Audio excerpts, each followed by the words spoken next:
नमस्कार मित्रों, मैं हूं शिशिर पाठक, आपका एस्ट्रोलॉजिकल कंसल्टेंट और स्पिरिचुअल गाइड। और आज उपस्थित हुआ हूं शनिदेव का जो राशि परिवर्तन होने वाला है 17 जनवरी को, उसके बारे में कुछ चर्चा करने के लिए, क्योंकि बहुत सारे वीडियोस देखने को मिल रहे हैं, बहुत कंफ्यूज्ड ओपिनियंस हैं, बहुत क्लियर कट कुछ बातें नहीं कही जा रही हैं, जिससे कि कुछ लोग इसको बहुत अच्छा बता रहे हैं, कुछ लोग इसको बहुत बुरा बता रहे हैं। वो जो एग्जैक्ट बातें हैं वो सामने नहीं आ रही हैं, तो मैंने सोचा कि इस पर एक चर्चा की जाए। देखिए, एक तो शनिदेव जा रहे हैं कुंभ राशि में, और जिन लोगों की चंद्र राशि भी कुंभ है उन लोगों की 7.5 ऑलरेडी चल रही है जनवरी 2020 से ही। तो कुंभ राशि वाले लोगों का सेकंड फेज शुरू होने वाला है 7.5 का, और 7.5 के सेकंड फेज में ऐसे तो 7.5 144 तरह की होती है और बहुत सारे फैक्टर्स उसमें कंसिडर करने होते हैं, लेकिन एक बात सामान्यतः सब लोगों के साथ कॉमन है कि 7.5 का जो सेकंड फेज होता है, जिसको बीच वाला फेज, मिड फेज भी बोलते हैं, उसमें शनिदेव चंद्रमा के ऊपर से ट्रांजिट कर रहे होते हैं, गोचर कर रहे होते हैं। और इस कारण से चंद्रमा चूंकि मन है तो शनिदेव काफ़ी स्ट्रेस देते हैं। अब स्ट्रेस का कारण सभी लोगों के जीवन में अलग अलग हो सकता है। दैट डिपेंड्स कि आपके बाकी ग्रहों की स्थिति क्या है, जन्म कुंडली की स्थिति क्या है, दशा क्या चल रही है, और आपकी लग्न क्या है।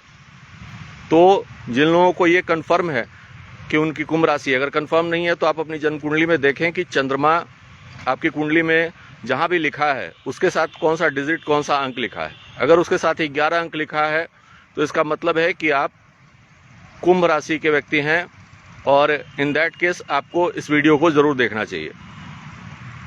तो कुंभ राशि के लोग भी 12 अलग अलग लग्नों में अलग अलग तरह से प्रभावित होंगे। तो आप लग्न, राशि तो कुंभ है, वो कॉमन फैक्टर है, लेकिन लग्न क्या है उसके हिसाब से अगर समझेंगे तो शुरुआत करते हैं मेष लग्न से। मेष लग्न में शनिदेव, मेष लग्न के लोग और कुंभ राशि के लोग जो हैं उनकी जन्म कुंडली में शनिदेव 11वें घर में रहेंगे, और 11वां घर अपॉर्चुनिटी और इनकम का होता है, उसको निगेटिवली इफेक्ट करेंगे। वहाँ से लग्न शरीर को देखेंगे, शारीरिक परेशानी देंगे। वहाँ से 5वें घर जो संतान का होता है उसको देखेंगे, डिसीजन मेकिंग का होता है उसको देखेंगे। तो संतान से रिलेटेड प्रॉब्लम, संतान के कारण समस्या या संतान को समस्या, उस कारण से स्ट्रेस वो कॉज करेंगे। और 8वां घर जो कि आयु का होता है, लंबी बीमारियों का होता है, उसको देखेंगे। तो इस तरह की समस्याएं मेष लग्न वालों को दे सकते हैं। नेक्स्ट है वृषभ लग्न। वृषभ लग्न और कुंभ राशि जिन लोगों की है, तो वृषभ लग्न वालों के 10वें घर में शनिदेव उपस्थित रहेंगे, 7.5 के शनि। और 10वां घर सरकार का होता है, पिता का होता है। तो आपको सरकार से कुछ दंड मिल सकता है, आपके जो सुपीरियर अथॉरिटीज़ हैं उनसे कोई परेशानी हो सकती है। तो ये सारी चीज़ें आपको फेस करनी पड़ेंगी। इसके अलावा शनि की दृष्टि रहेगी 4थे, सप्तम और द्वादश भाव पे। तो चौथा घर प्रॉपर्टीज़ का होता है, माता का होता है, व्हीकल्स का होता है, इन सबसे रिलेटेड परेशानी हो सकती है।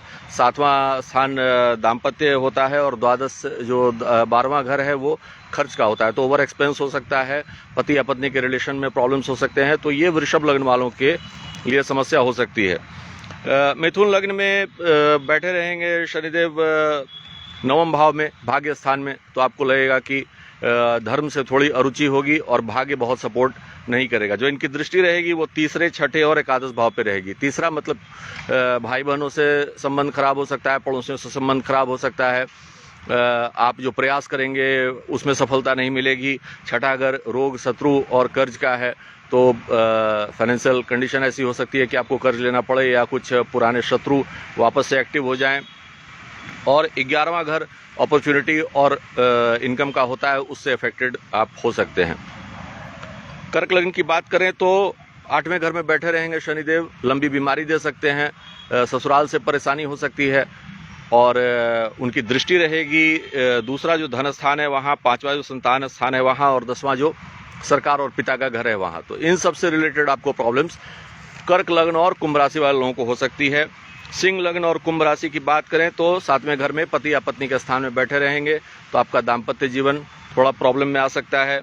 लग्न को, शरीर को देखेंगे तो शारीरिक समस्याएं हो सकती हैं। चौथा घर जो कि प्रॉपर्टीज, व्हीकल्स, माता का है, उसको देखेंगे, वहाँ परेशानी हो सकती है। और 9वां घर जो कि भाग्य का है उसको देखेंगे तो धर्म में रुचि और भाग्य से संबंधित परेशानी आपको हो सकती है। कन्या लग्न की बात करें तो छठे घर में बैठे रहेंगे, ये बहुत ही बुरा सिचुएशन रहने वाला है। कन्या लग्न के लोगों को विशेष सतर्कता की जरूरत है। रोग, शत्रु और कर्ज के स्थान में बैठे रहेंगे। सडन फाइनेंशियल लॉस हो सकता है। आप का जो जमा पैसा है वो खर्च हो जाएगा। कुछ ना कुछ ऐसा सिचुएशन बनेगा कि आपको लोन्स में आना पड़ेगा, या बहुत सारे आपके शत्रु, बहुत सारे विवाद उत्पन्न हो जाएंगे। वहाँ से 12वें घर को देखेंगे, ओवर एक्सपेंडिचर, वही बात हो गई, फाइनेंस से रिलेटेड। तीसरे घर को देखेंगे जो कि भाई बहनों का है, पराक्रम का है, पड़ोसियों का है, आपके एफर्ट्स का है, तो उसमें परेशानी होगी। और 8वें घर को देखेंगे जो कि आयु का है, तो एक तरफ रोग के स्थान में खुद बैठे रहेंगे, और आयु स्थान को देखेंगे तो लंबी बीमारियों की संभावना ऐसे लोगों को हो सकती है। तुला लग्न की बात करें तो तुला लग्न में 5वें संतान के, डिसीजन मेकिंग के, एजुकेशन के घर में बैठे रहेंगे, तो इनसे संबंधित परेशानी हो सकती है। एकादश जो कि 11वां घर इनकम और अपॉर्चुनिटी का है, उसको इफेक्ट करेंगे।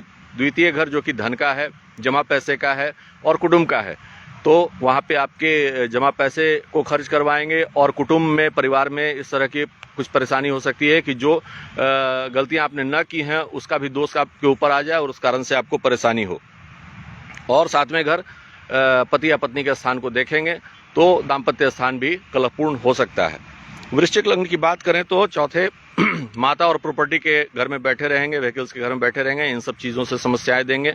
इस दौरान प्रॉपर्टी खरीदना अच्छा नहीं होगा, हो सकता है जो प्रॉपर्टी है उसके सेल होने की संभावना हो जाए। 10वें घर को देखेंगे जो सरकार और पिता का है, वहाँ से परेशानी। लग्न को देखेंगे, शरीर में परेशानी। और छठे घर को देखेंगे जो कि रोग, रिपु और ऋण का है। तो लग्न को भी देख रहे हैं, छठे घर को भी देख रहे हैं, तो रोग से बहुत ही सावधान रहने की जरूरत है वृश्चिक लग्न और कुंभ राशि के लोगों को।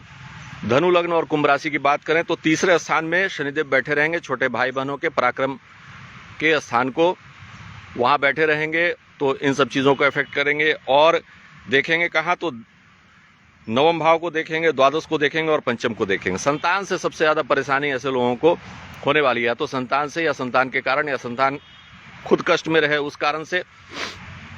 तो पंचम के कारण द्वादश ओवर एक्सपेंडिचर होता रहेगा। और 9वां स्थान जो कि भाग्य स्थान है, तो भाग्य से बहुत सपोर्ट ऐसे लोगों को नहीं रहेगा, धनु लग्न और कुंभ राशि वाले लोगों को। मकर लग्न की बात करें तो मकर लग्न और कुंभ राशि जिन लोगों की है, द्वितीय धन स्थान में बैठे रहेंगे शनिदेव, तो धन और कुटुंब में बहुत ज़्यादा परेशानी ऐसे लोगों को फेस करना पड़ेगा। जमा पैसा बहुत ज़्यादा खर्च होगा। और अष्टम को देखेंगे तो शारीरिक परेशानी, ससुराल से परेशानी होगी। एकादश को देखेंगे तो अपॉर्चुनिटीज़ और इनकम बहुत कम हो जाएंगे जीवन में। और चतुर्थ स्थान को देखेंगे तो मानसिक अशांति, माता से परेशानी, माता को के स्वास्थ्य में परेशानी और प्रॉपर्टीज़ और व्हीकल से रिलेटेड प्रॉब्लम्स हो सकते हैं। कुंभ लग्न और कुंभ राशि जिनकी है, तो लग्न में ही बैठे रहेंगे, शरीर से परेशानी होगी और काफ़ी स्ट्रेस बढ़ा रहेगा। तीसरे घर को देखेंगे, सप्तम को देखेंगे, दसम को देखेंगे तो भाई बहनों से परेशानी, पराक्रम में परेशानी। सप्तम को देखेंगे तो दाम्पत्य में परेशानी, और दसम घर को देखेंगे तो पिता और सरकार से रिलेटेड उलझन आपको होगी। अब अंतिम लग्न की बात कर लें, मीन लग्न और कुंभ राशि के लोगों के साथ क्या होने वाला है। छठे घर को देखेंगे, नवम को देखेंगे, द्वितीय को देखेंगे और खुद द्वादश स्थान में बैठे रहेंगे। ओवर एक्सपेंडिचर के घर में बैठ करके द्वितीय जो धन स्थान है उसको देखेंगे, तो खर्च इतना ज़्यादा होगा कि आपका जो धन का कोष है वो बिल्कुल खाली हो जाए और कुटुंब में परेशानी होगी। छठा जो रोग स्थान है उसको देखेंगे, और नवम जो भाग्य स्थान है, तो भाग्य भी आपको बहुत सपोर्ट करता हुआ नहीं दिखेगा। तो ये इस तरह से आप देखें। इसके अलावा और भी बहुत सारे फैक्टर्स होते हैं, लेकिन मेनली यही है कि कुंभ राशि अगर आपकी है, चंद्रमा अगर आपके कुंभ राशि में है, 11 नंबर में है, चाहे कहीं भी बैठे हो, तो आप देख लीजिए कि लग्न क्या है और राशि कुंभ है। तो जो लग्न थे नटसेल में मैंने बताया कि इस तरह की परेशानियां होने वाली हैं। जो भी लोग बोल रहे हैं कि जिनकी कुंभ राशि चंद्र है उनके लिए बहुत अच्छा समय आने वाला है, वो बिल्कुल गलत है, ऐसा नहीं है। आप सतर्क रहें, शनिदेव की पूजा आराधना करते रहें, महादेव की पूजा करें, और इस समय को मतलब कि 17 जनवरी 2023 से लेकर के 29 मार्च 2025 तक का करीब 2.25 साल का जो समय है उसे शांति से अच्छे से बिताएं, यही मेरी कामना है। धन्यवाद।